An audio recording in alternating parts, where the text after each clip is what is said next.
gonna sit down for a moment here on my walk to try and process this musing. So I need to not be so distracted with walking and vehicles. A Facebook friend this morning left a comment that I wanted to maybe expound a little more on. They were saying that people will sometimes say, well, you need to forgive God and you need to forgive yourself, for all the religious trauma and abuse that we have experienced. And the funny thing is,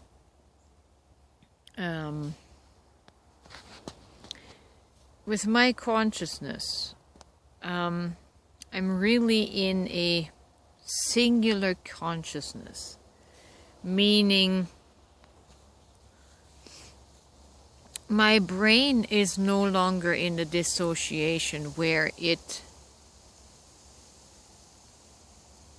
perceives and sees God as a separate person or entity that I would have to forgive.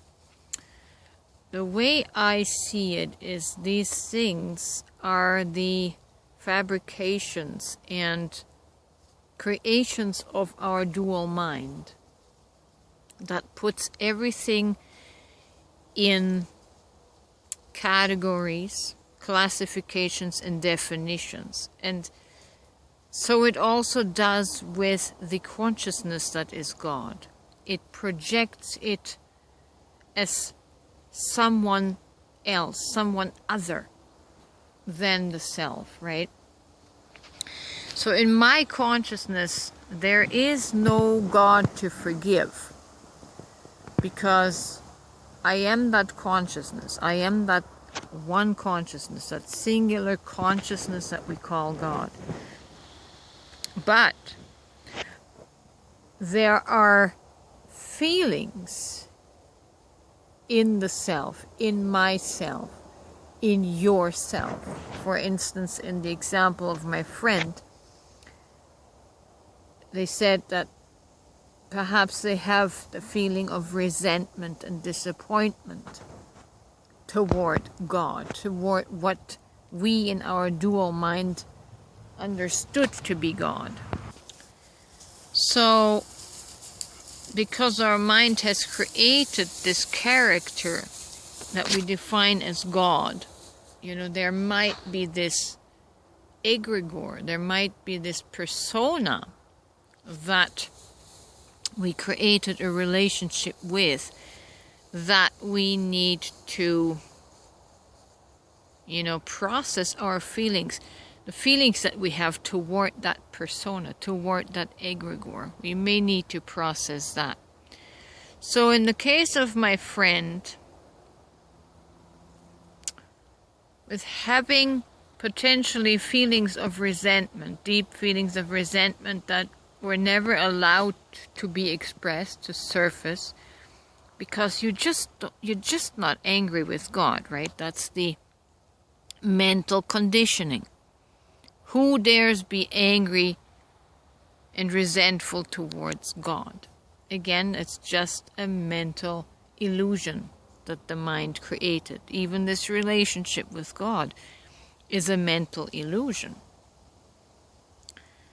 So, if it's an illusion, is there really something to forgive for that entity? Is there really something to forgive to the illusion of this entity we call God? Probably not. What we need to do is process our feelings that were created through this relationship, through this interaction in our mind.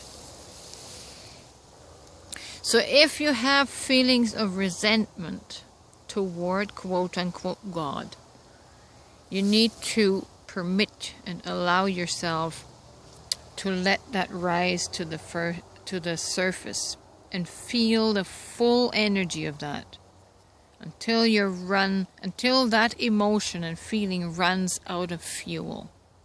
Right? You have to allow yourself to express the resentment in a safe environment. Don't hurt anyone. If you need to throw plates, make sure you throw them somewhere where nothing gets hurt. But you need to allow this emotion, this feeling, this energy free expression, because it's been pinned up. There's a reason you feel resentment, and you need to get behind that. You need to, and it'll come up as you express these feelings of resentment. You will get the reasons, all kinds of thoughts, all kinds of memories where you have felt violated by God or by the religion or by the theology. It doesn't matter. Don't let your conscious mind override that with the idea that God is always right and you have no right to rail against God. No, this is the time for you to validate yourself, your inner child, in all the areas where you have felt violated. Feel that to the full extent. Feel that. Express that. And then with your conscious mind, rationalize it. Right the wrong that was done against you. Even if it's just theologically, psychologically, emotionally, right the wrong by overriding that with what your soul feels, your authentic soul feels, because that authentic feeling is the truth. Not what we have learned theologically about God with our mind, right? So it's very important. If you feel you might have resentment, allow that resentment to surface. Allow the reasons for the resentment to surface so you can acknowledge and validate them. Because as long as you keep that suppressed, the energy of resentment, that negative energy, will continue building up in you and make you sick. So, I hope I made this somewhat clear. The point is, don't try to validate God, whatever your mind has created that to be. It's important that you validate yourself, your feelings, and find out why you're feeling those feelings of resentment. It's important. The why is important for you to understand the why behind the feelings and validate those. Validate. Follow the feeling in your soul. And that's how you heal these blocks. That's how you heal these shadows. That's how you heal the trauma. By acknowledging, validating your inner child.